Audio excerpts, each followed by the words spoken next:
ओम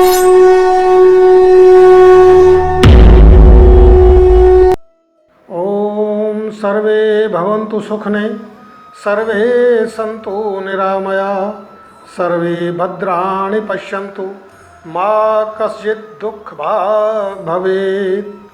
प्रिय मित्रों, गत वीडियो में आपको व्यक्त प्रार्थना, उसकी विशेषता और महत्ता के बारे में बताया था।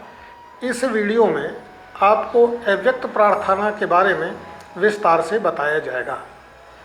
अव्यक्त प्रार्थना वास्तव में हृदय का उद्गार है और करुण पुकार है। अव्यक्त प्रार्थना को प्रस्फुटित होने, करुण पुकार करने और हृदय के आगार को प्रकट करने के लिए विशेष रूप से 4 भागों में विभाजित किया जा सकता है। पहला विभाग है आत्मग्लानि। जब व्यक्ति के स्वयं के कृत्य और वाणी से ऐसा कोई काम हो जाता है जिससे स्वयं को ग्लानि और पश्चाताप महसूस हो, उस वक्त आत्मग्लानि होती है और अव्यक्त प्रार्थना फूटती है। दूसरा है आत्म आघात। जब किसी दूसरे व्यक्ति के कृत्य और वाणी से स्वयं को इतना भारी महसूस हो जाता है कि वह उसे अपने दिल पर या हृदय पर आघात के रूप में महसूस करे, तो आत्मग्लानि होती है। उस समय अव्यक्त प्रार्थना फूटती है, जैसे बालक ध्रुव की फूटी। तीसरे अनन्य प्रेम या अखंड प्रेम। जब व्यक्ति सिर्फ भगवान से ही प्रेम करता है और अखंड प्रेम करता है, तो अव्यक्त प्रार्थना फूटती है, जैसे रुक्मिणी और मीराबाई। अंत में है जब कोई स्थिति और परिस्थिति व्यक्ति को उस तरीके से बेबस, अशक्त और अक्षम बना देती है कि उसे किसी प्रकार के सहयोग और आशा की उम्मीद नहीं होती, तब अव्यक्त प्रार्थना फूटती है, जैसे द्रौपदी और गजराज की। इस प्रकार मित्रों, अव्यक्त प्रार्थना के 4 प्रकार के अलावा जब इतिहास को देखते हैं, ग्रंथों को देखते हैं, तो अव्यक्त प्रार्थना के उदाहरण भरे पड़े हैं, लेकिन उनमें से कुछ चुने हुए उदाहरण अनुकरण योग्य और विश्वास योग्य आपके सामने प्रस्तुत करता हूँ। जैसे एक तरफ रुक्मिणी की पूर्ण समर्पणता, दूसरी तरफ मीरा का अमर प्रेम, एक तरफ सबरी का दृढ़ विश्वास और गुरु आदेश की पालना, तो दूसरी तरफ विदुरानी का भोलापन और सहजता। एक तरफ कर्माबाई का बालहट और भोलापन, तो दूसरी तरफ धन्ना जाट का भोलापन और सरलता। इस प्रकार संक्षिप्त में एक एक करके आपको उदाहरण प्रस्तुत करते हुए निवेदन करता हूँ। जैसे रुक्मिणी विदर्भ राजा भीष्मक की पुत्री थी। भीष्मक का बड़ा पुत्र रुक्मी था। रुक्मिणी ने प्रारंभ से ही श्री कृष्ण को अपना पति और अपना सब कुछ मानते हुए अपने आप को श्री कृष्ण को समर्पित कर दिया था। प्रारंभ में पूरे परिवार वाले रुक्मिणी के प्रस्ताव के लिए सहमत थे, लेकिन जब इस प्रस्ताव का रुक्मी को पता चला तो उसने इस प्रस्ताव का विरोध किया और सब घर वालों को बताया, डराया और धमकाया कि मैं उस ग्वाले के साथ मेरी बहन की शादी किसी भी प्रकार से नहीं करने दूंगा। घर वालों ने कारण पूछे तो उसने 2 कारण बताए। पहला कारण कि कृष्ण ग्वाला है, छोटे से टापू का राजा है और हम विदर्भ राज्य के सम्राट हैं, वो ग्वाला हमारे समकक्ष नहीं है, इसलिए हम उसके साथ हमारी बहन की शादी नहीं करेंगे।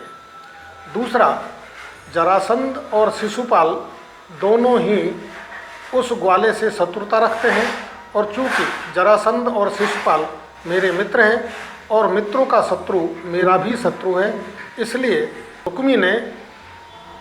रुक्मिणी के प्रस्ताव का सख्त विरोध करते हुए लग्न पत्रिका शिशुपाल के घर भिजवा दी। शिशुपाल बारात लेके विदर्भ में आ गया। उधर रुक्मिणी को जब पता चला तो वो धर्म संकट में फंस गई और रात्रि में अपने धर्मगुरु के पास गई। धर्मगुरु से रुक्मिणी ने निवेदन किया कि महाराज, मेरा धर्म संकट में है, मेरा नारी धर्म संकट में है, इसलिए आप मेरी रक्षा करो। धर्मगुरु ने रुक्मिणी को कहा कि मैं 3 बिंदु पर अगर तुमसे सहमत हो जाऊंगा तो मैं आपके धर्म की रक्षा करूंगा, अन्यथा नहीं। रुक्मिणी ने पूछा कि वो 3 शर्तें क्या हैं? तो कुलगुरु ने पहली शर्त बताई कि आपका प्रस्ताव या आपका निर्णय धर्म के विरुद्ध नहीं होना चाहिए, शास्त्रों के विरुद्ध नहीं होना चाहिए। दूसरा, आपका निर्णय या आपका प्रस्ताव समाज और परिवार की रीति और परंपरा के विपरीत नहीं होना चाहिए। तीसरा, कि जो भी आपका प्रस्ताव और निर्णय है वह आपके लिए मंगलकारी और कल्याणकारी होना चाहिए। रुक्मिणी ने कुलगुरु के शर्तों को एक एक करके निवेदन किया कि महाराज, सनातन धर्म में यह विधि है, यह प्रावधान है कि कोई भी युवा नारी बिना किसी लालच और दबाव के अपना पति स्वयं चुनना चाहे तो स्वयं चुन सकती है। चूँकि मैंने श्री कृष्ण को मेरा पति बिना किसी लालच और दबाव के चुना है और मैं युवा नारी हूँ, इसलिए सनातन धर्म मेरे प्रस्ताव और निर्णय का प्रमाण है। दूसरे, परिवार और समाज की रीति और परंपरा की बात रही तो मेरे प्रस्ताव को पहले मेरा परिवार स्वीकार कर रहा था, लेकिन रुक्मी की उद्दंडता, रुक्मी के डर और रुक्मी के भय के कारण सभी घर वाले, सभी परिवार वाले मेरे प्रस्ताव का विरोध करने लग गए और रुक्मी के प्रस्ताव का पक्ष करने लग गए। उसमें चूँकि जो भी सम्मति है वो घर वालों की डर और भय से है। स्वतंत्र सम्मति के बिना कोई भी निर्णय और कोई भी प्रस्ताव स्वतंत्र नहीं माना जा सकता। इसलिए मेरा निर्णय और प्रस्ताव शास्त्र, धर्म और परिवार के पक्ष में है, परिवार इसका समर्थन करता है। तीसरा, चूँकि मैंने श्री कृष्ण को मेरा पति बिना किसी लालच, बिना किसी दबाव से स्वतंत्र सम्मति से चुना है, इसलिए यह मेरे लिए कल्याणकारी और मंगलकारी भी होगा। कुलगुरु ने रुक्मिणी के प्रस्ताव से सहमत होते हुए उसने ये वादा किया कि मैं तुम्हारे धर्म संकट को, मैं तुम्हारे नारी धर्म की रक्षा करूंगा, लेकिन मुझे एक संदेह है कि यदि श्री कृष्ण ने तुम्हारा प्रस्ताव स्वीकार नहीं किया और तुमको पत्नी रूप में स्वीकार नहीं किया तो फिर परिणाम क्या होगा? रुक्मिणी ने बड़ी दृढ़ता से इस प्रश्न का जवाब देते हुए बताया कि महाराज, मेरे शरीर पर आलिंगन या तो भगवान श्री कृष्ण का होगा या फिर मैं मौत का वर्ण कर लूँगी।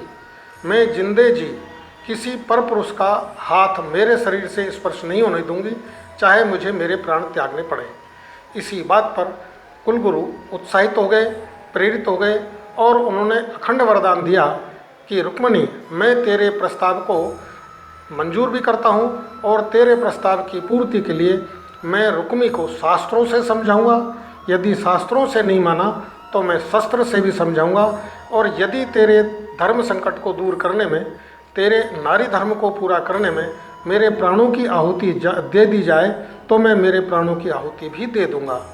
तुरंत रुक्मिणी ने अपना प्रस्ताव निकाला और कुलगुरु को प्रदान किया। कुलगुरु तुरंत द्वारका के लिए प्रस्ताव लेकर रवाना हो गए। उधर शिशुपाल बारात लेके आ गया, इधर रुक्मिणी का धर्म संकट बढ़ता जा रहा था। प्रातः दुर्गा माता के मंदिर में गौरी पूजन के लिए रुक्मिणी गई। जैसे ही रुक्मिणी गई, दुर्गा माता की साक्षी में उससे हृदय से उसने अपनी करुण पुकार शुरू की कि विनती सुनिए नाथ हमारी, विनती सुनिए नाथ हमारी। हृदयेश्वर हरि हृदय बिहारी, हृदयेश्वर हरि हृदय बिहारी। मोर मुकुट पीताम्बर धारी, मोर मुकुट पीताम्बर धारी।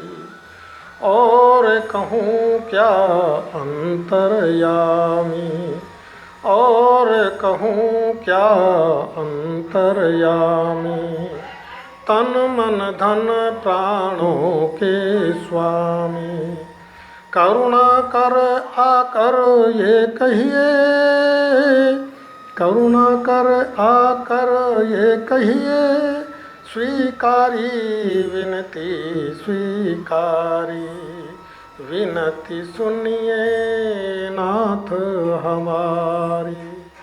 इस प्रार्थना को श्री कृष्ण ने जैसे ही हृदंगम किया, जैसे ही सुना, तुरंत रथ लेकर आए। कुलगुरु उनके साथ थे।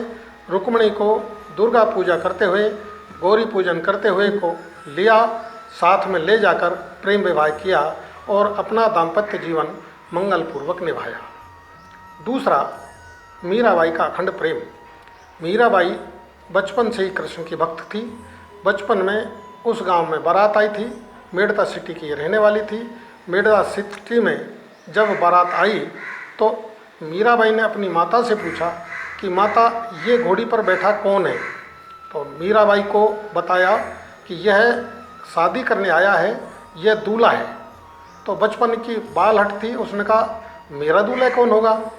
तो मीरा की माताजी ने कृष्ण भगवान की मूर्ति उसके हाथ में थमा दी, उसकी गोद में रखी और उसको कहा कि ये तेरा दूल्हा है। मीराबाई ने उसी दिन से कृष्ण भगवान को अपना पति चुन लिया। धीरे धीरे मीराबाई जवान होती गई। जैसे युवा हुई तो उसको शादी के लिए प्रस्ताव रखना पड़ा। राजा भोज के साथ विवाह प्रस्ताव रखा। विवाह की तैयारियां हुई। मीराबाई को जब ये पूछा गया तो मीराबाई ने सब घर वालों को जवाब दिया कि जाके सिर मोर मुकुट मेरा पति सोई।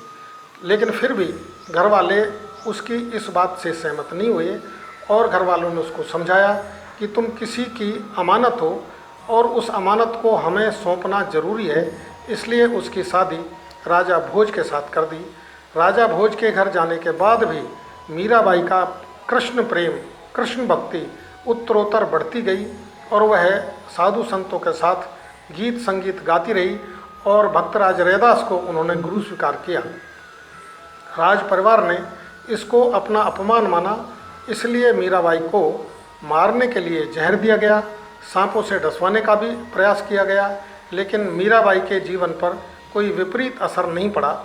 लेकिन फिर भी मीराबाई को राज परिवार तंग करने लगे, बाधा पहुंचाने लगे। तो जब मीराबाई घुटने लगी तो उसने श्री गोस्वामी तुलसीदास जी की एक उक्ति और एक उपदेश को माना कि जाके प्रियन राम वेदेहि तजिए ताहि कोट वैरीसम यद्यपि परम सनेही। इस उपदेश को मानते हुए मीराबाई ने अपना ससुराल छोड़ दिया और वृंदावन में आ गई। वृंदावन में रहते वह कृष्ण भक्ति करती, कृष्ण का गीत गाती और कृष्ण का गीत गाते गाते, साधु संगति करते करते अंत में उसको यह ध्यान आया कि मेरा पति श्री कृष्ण है और श्री कृष्ण द्वारका में रहते हैं, इसलिए अब मुझे वृंदावन छोड़कर द्वारका चलना चाहिए। द्वारका में जाने के बाद भी मीरा कृष्ण भक्ति करती रही, कृष्ण भजन गाती रही और कृष्ण के संगीत में सराबोर हो वह नाचती और गाती रही। अंत में उसका अंतिम भजन ये रहा कि एरी में तो प्रेम दीवानी मेरा दर्द न जाने कोई, एरी में तो प्रेम दीवानी मेरा दर्द न जाने कोई। घायल की गति घायल जाने, घायल की गति घायल जाने और न जाने कोई। मीरा मन की वो गति जाने, मीरा मन की वो गति जाने जो कभी घायल होई। एरी में तो प्रेम दीवानी मेरा दर्द न जाने कोई। मीराबाई इस प्रकार प्रेम के गीत गाते गाते अंत में श्री कृष्ण भगवान की मूर्ति में समा गई और उसका अमर प्रेम आज भी अखंड है। जब तक सृष्टि रहेगी मीरा का अमर प्रेम अखंड रहेगा। मित्रों, इस अव्यक्त प्रार्थना की विशेषता और महत्ता आपने सुनी, प्रसंग सुने। इससे स्पष्ट है कि अव्यक्त प्रार्थना को सुनने के बाद भगवान तुरंत उसकी पूर्ति करते हैं। और अव्यक्त प्रार्थना के महत्व और विशेषता को हम और आप सब समझें और अव्यक्त प्रार्थना करने का प्रयास करें। क्योंकि प्रसंग बहुत हैं, इसलिए शेष प्रसंग अगले वीडियो में बताया जाएगा। आज के वीडियो में इतना ही बहुत। मेरी तरफ से सभी को शुभकामना। धन्यवाद। ओम शांति शांति शांति।